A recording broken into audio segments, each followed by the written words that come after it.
The Big Story.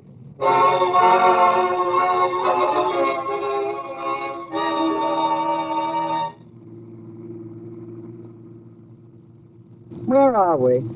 Just outside of town. I want to go home. Let's go home. What are you stopping for? I'm going to let you out for good.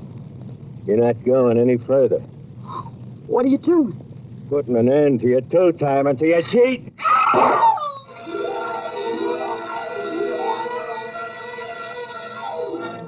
The Big Story. The story you're about to hear actually happened. It happened in Las Vegas, Nevada. It's authentic and is offered as a tribute to the men and women of the great American newspapers. From the pages of Las Vegas Review-Journal, the story of a reporter who was a witness to a drama of violence and death.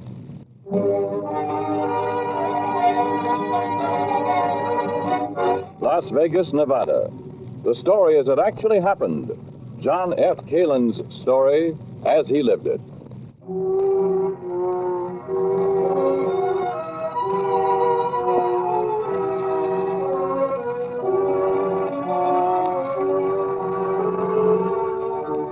It's a hot morning in Las Vegas. Outside police headquarters, you, Johnny Kalin, take a quick look at the thermometer. 102 degrees. You can feel the baked air coming in from the Nevada desert. Inside Police Chief Warren's office, you can feel the heat even with the electric fan going. Why don't you go home, sit in an ice bath? It's too hot to work, Johnny. Yeah? Gotta make my daily check, Chief. Any car thefts, assaults, drunk drivings, or something different for a change? There's the charge book. Another shoplifter last night. I gotta lose some weight, Johnny. This heat is too much. Well, maybe the rain cool off some. Yeah, that's trouble. Why? Phone ringing in the morning is always trouble. Hello, Chief Warren speaking. What? Okay, I got it. Hold everything. I'm coming right out. What's up? A redhead, some woman, dead on the outskirts of the city.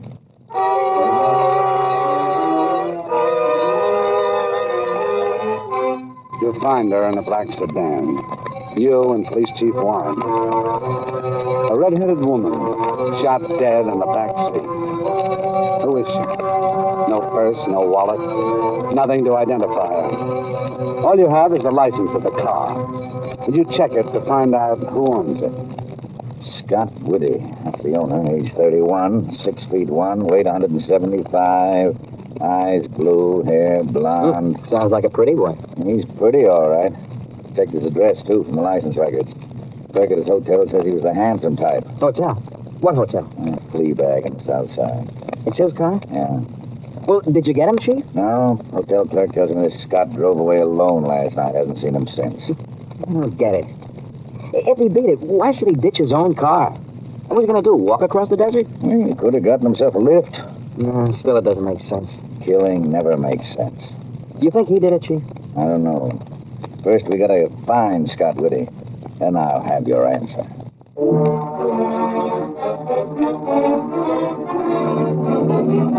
All the way back to your office, Johnny Kalin, you ask yourself, what about that car? Why did he ditch it, leaving a clue as big as that? Nothing to trace the ownership of the car.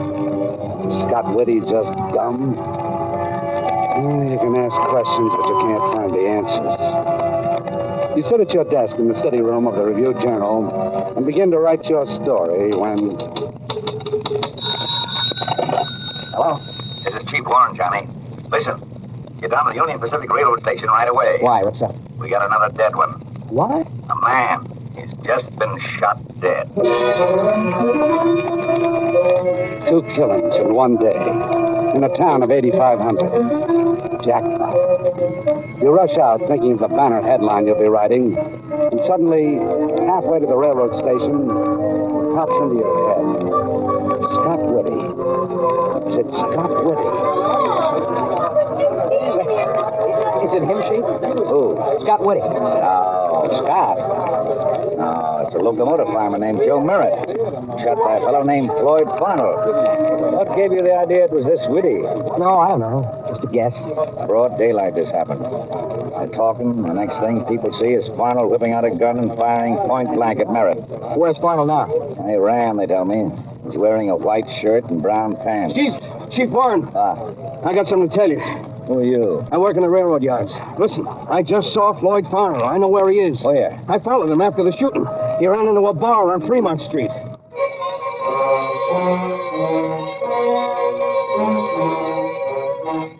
Fremont Street, the main thoroughfare in Las Vegas. Traffic is heavy, people shopping. The ordinary events of the day go on for them. But nothing's ordinary for you today, Johnny Kalin. You move swiftly and silently toward the bar with Chief Warren and the man who followed Farnell.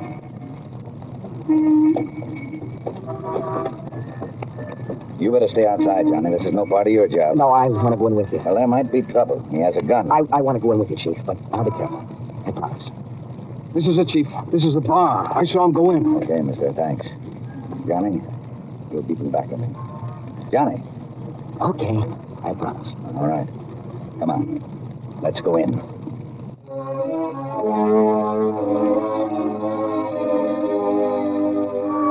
From bright sunlight into a dimly lit bar. You're almost blinded as you step inside. You can hear a jukebox playing, but you can't see a thing. Your blood chills, realizing that you're a target for the killer who's in here. But only the jukebox booms. There's no roar of a gun. Can't see, Chief. Wait a second. Your eyes will get adjusted. Farnell? Is your name Floyd Farnell? What about it? You killed a man, mister. A Joe Merritt. Did I? You were seen. Come along quiet, mister. I'm police. I ain't finished my drink. Another time, maybe. Right now, you come along. Man's got a right to finish his drink first. That's the least a man's got a right to do. You gotta do things proper. I always do things proper. You got a gun on you? I need it, mister. I'm all finished, but I still need it. Give it up. You got a gun, too, I see. Yeah, I got a gun. Now, give me yours. Don't try anything funny. Throw it on the bar. Put that gun down. Why? So I keep on living? What for, mister? I've had enough of it. Men, women, wives. Here's mud in your eyes. Give me that gun.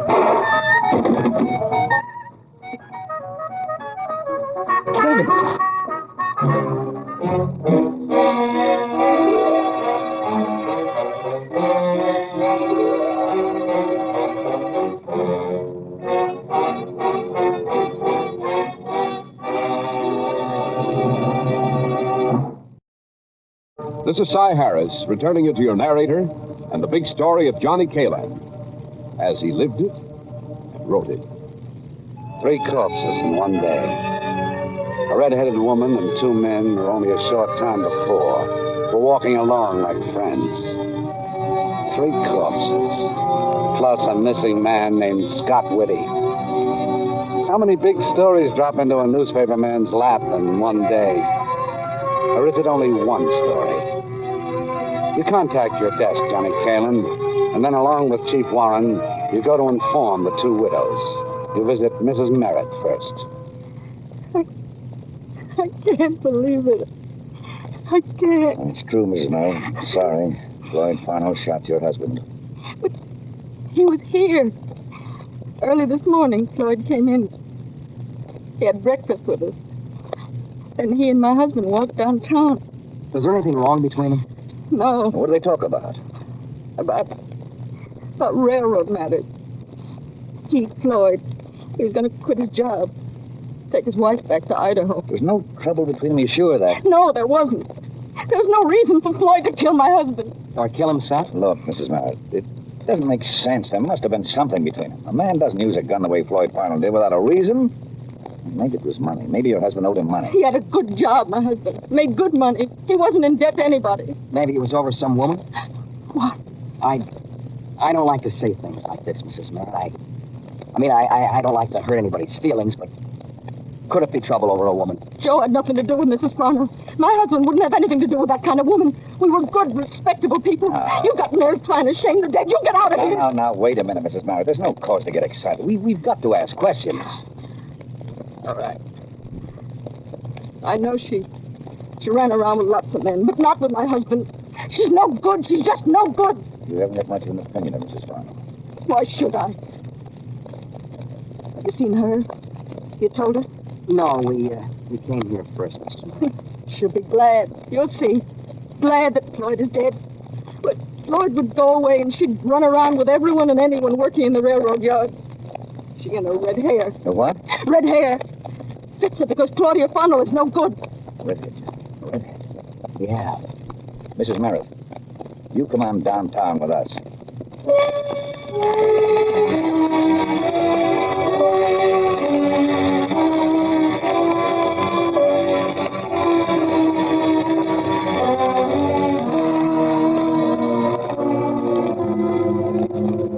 That's her.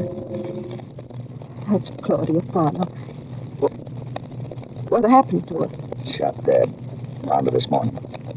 You know anyone who owns a black sedan? No. Floyd. He shot her, too. Don't know yet. You sure this is Claudia Farnell, Floyd's wife? I'm sure. That's her. She's not so pretty now, is she? Wait. Don't cover her up yet. Why? I never liked her, but... Poor woman. Sorry for her now. Good or bad, it's a terrible way to die.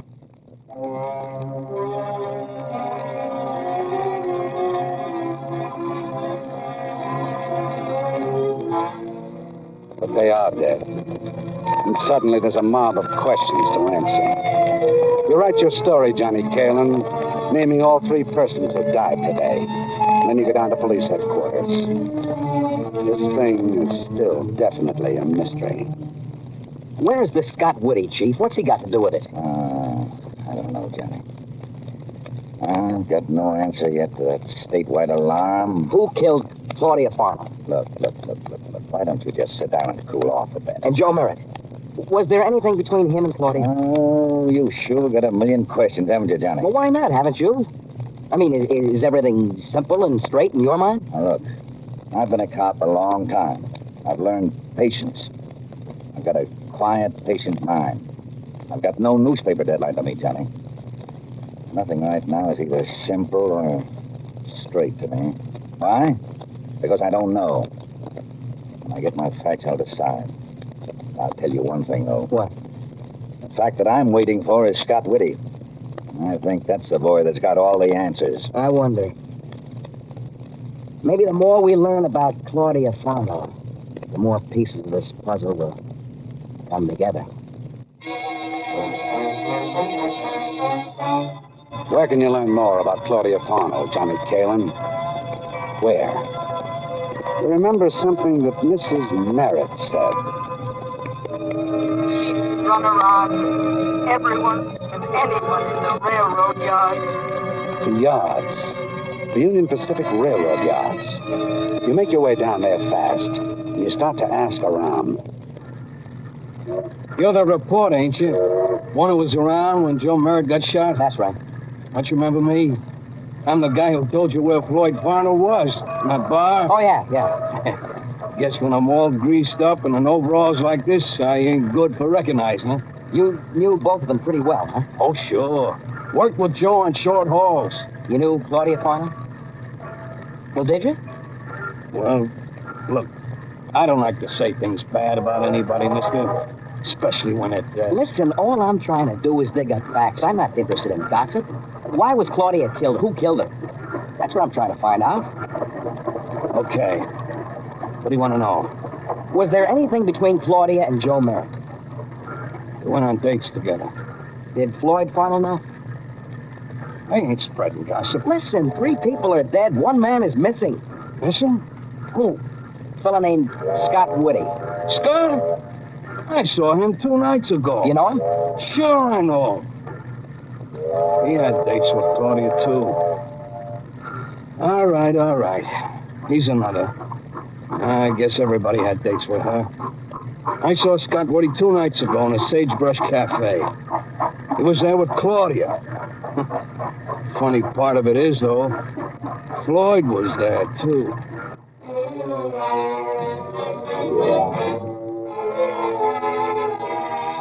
The Sagebrush Cafe is a mile out of town, an adobe building built on the edge of the desert. You drive out fast, Johnny Kalin, feeling excited. The 3 of them together, 2 nights ago. And yesterday morning, Claudia was found dead. And in the afternoon, another death and a suicide.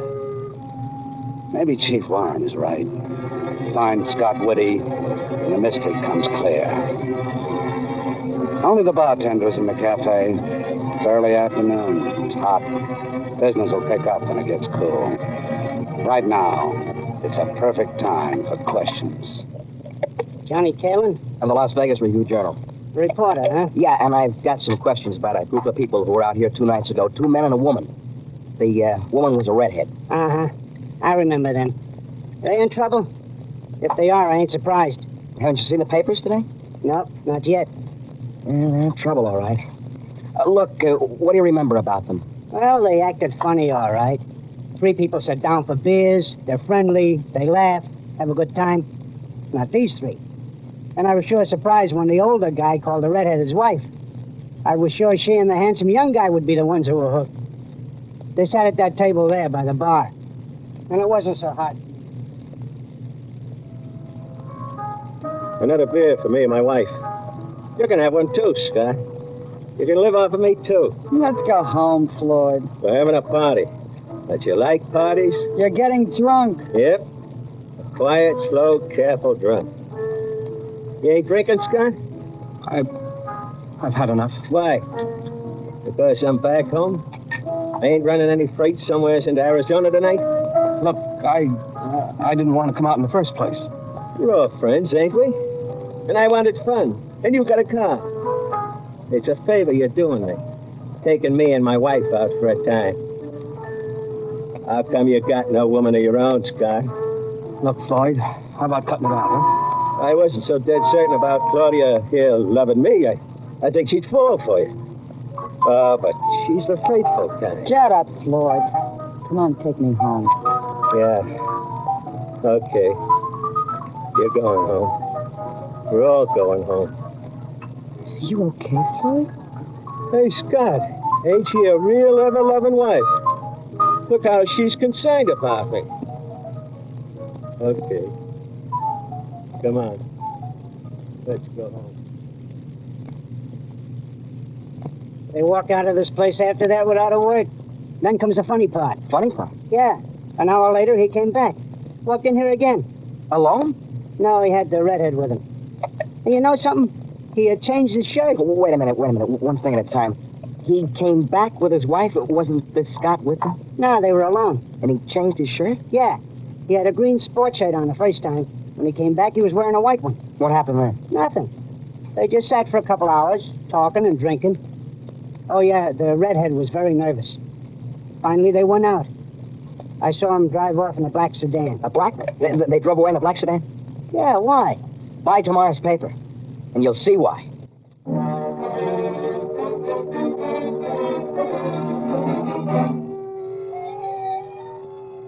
This bartender told you all this, Johnny? Uh-huh.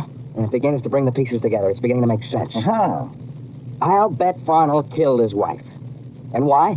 Jealousy. Well, I got a ballistics report. Same gun killed the redhead, Joe Merritt and Floyd Farnell. You see?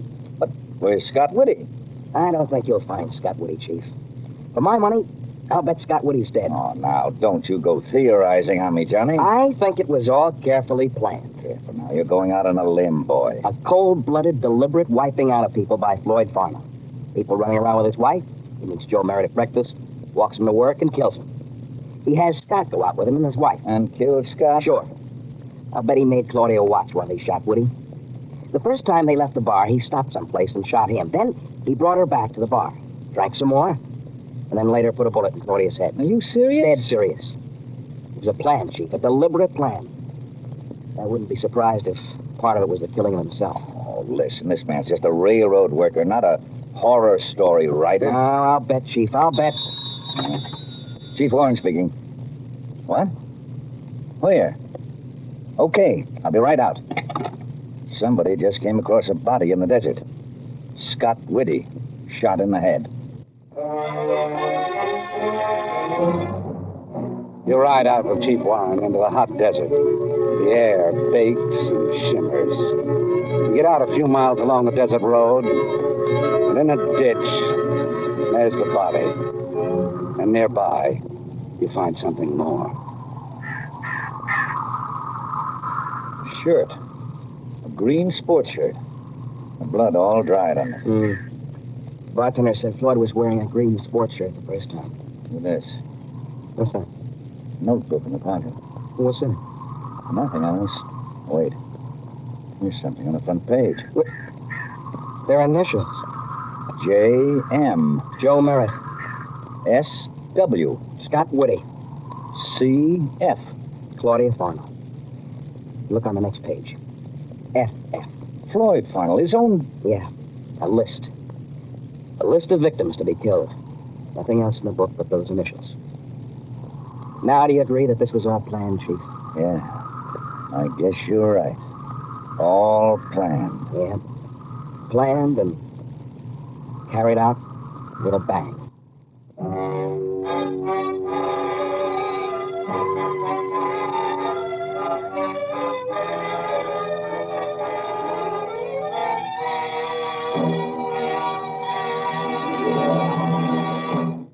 The story of Floyd Farnell was the most puzzling and bloodiest to ever hit Las Vegas. Discovery of Scott Whitty's body and the notebook in Floyd Farnell's shirt pocket definitely tied up all loose ends in the case.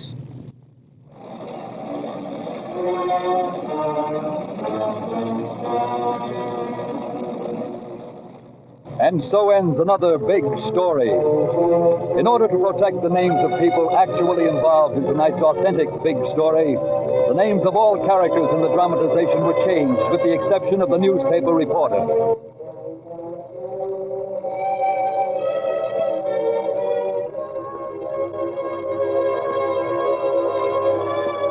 The Big Story has been a presentation of the United States Armed Forces Radio Service.